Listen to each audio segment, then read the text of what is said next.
এবার একবার নৈহাটির খবরে নজর রাখা যাক। নৈহাটির প্রাক্তন বিধায়ক সনদ দেকে নিয়ে ঘটনার পুনর্নির্মাণ করা হচ্ছে, সেখান থেকে সুবীর আছে আমার সঙ্গে। অরুণ আছে। অরুণ, কিভাবে কাজ হচ্ছে সেখানে?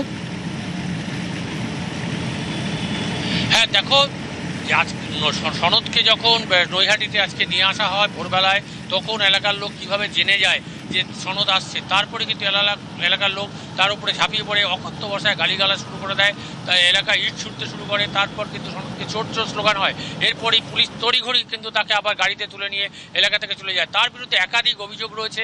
এই মাত্র 1.5 বছরের বিধায়ক ছিলেন সনদ দে, কিন্তু এই 1.5 বছরের মধ্যে তিনি কয়েক কোটি টাকার সম্পত্তি তিনি করেছেন, এমনটাই দাবি করেছিলেন অর্জুন সিং। তাছাড়াও এলাকার ছেলের জন্য বিশাল এক ওষুধের দোকান, তার বাড়িতে কিন্তু আজকে পুলিশ তাকে নিয়ে আসে পুনর্নির্মাণ করার জন্য। কিন্তু তাকে যখন গাড়ি থেকে নামানো হয়, কয়েক সেকেন্ডের মধ্যেই পাবলিক তাকে গালাগাল করতে করতে তাড়া করে, তারপর তাকে পুনরায় নিয়ে যাওয়া হয়েছে। ফলে এই ঘটনায় এলাকার লোক যে তার উপর এতটাই ক্ষিপ্ত যে তাকে আসা মাত্রই তার বিরুদ্ধে কিন্তু এই চোর চোর স্লোগান উঠতে শুরু করেছিল।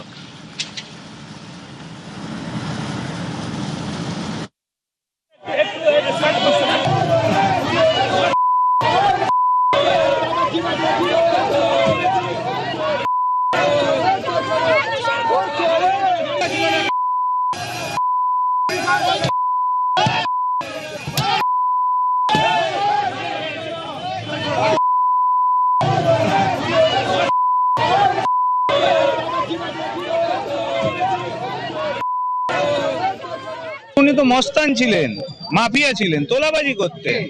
সনদ দে বাড়ি বানাতে হলে তাকে পয়সা না দিলে সেই বাড়ি হতো না।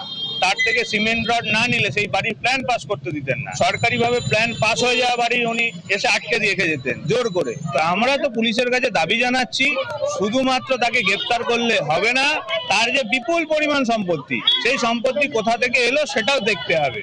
এবং সেই সম্পত্তি যদি সাধারণ মানুষকে ঠকিয়ে নেওয়া হয়, তাহলে সরকার যেন তাকে বাজেয়াপ্ত করে।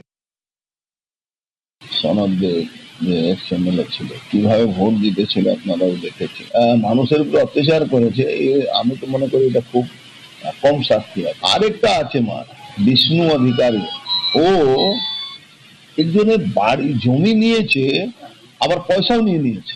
লোকটা বাড়িতে লোকটা মারা গেল, তৃণমূলের যুব সভাপতি। মানে মুখ্যমন্ত্রী যেভাবে কাজটা করছেন, মাইক্রো লেভেলে মনিটরিং করছেন, আমাদেরকে যা দায়িত্ব দিয়েছেন, আমাদের প্রত্যেক দিন আমাদের থেকে জবাব দিতে হয় আমাদের কি কাজ হলো না হলো। কিছু লোক আছে এদিক থেকে ওদিকে ভাবছে কি ঠিক হয়ে গেছি আমরা, আমাদের কেউ কিছু বলবে না।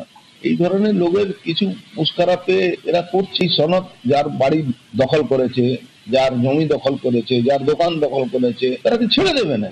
অসম্ভব ব্যাপার। প্রতিবাদ, জনরোষ সবটাই এদেরকে বরদাস্ত করতে হবে, যা অত্যাচার করে।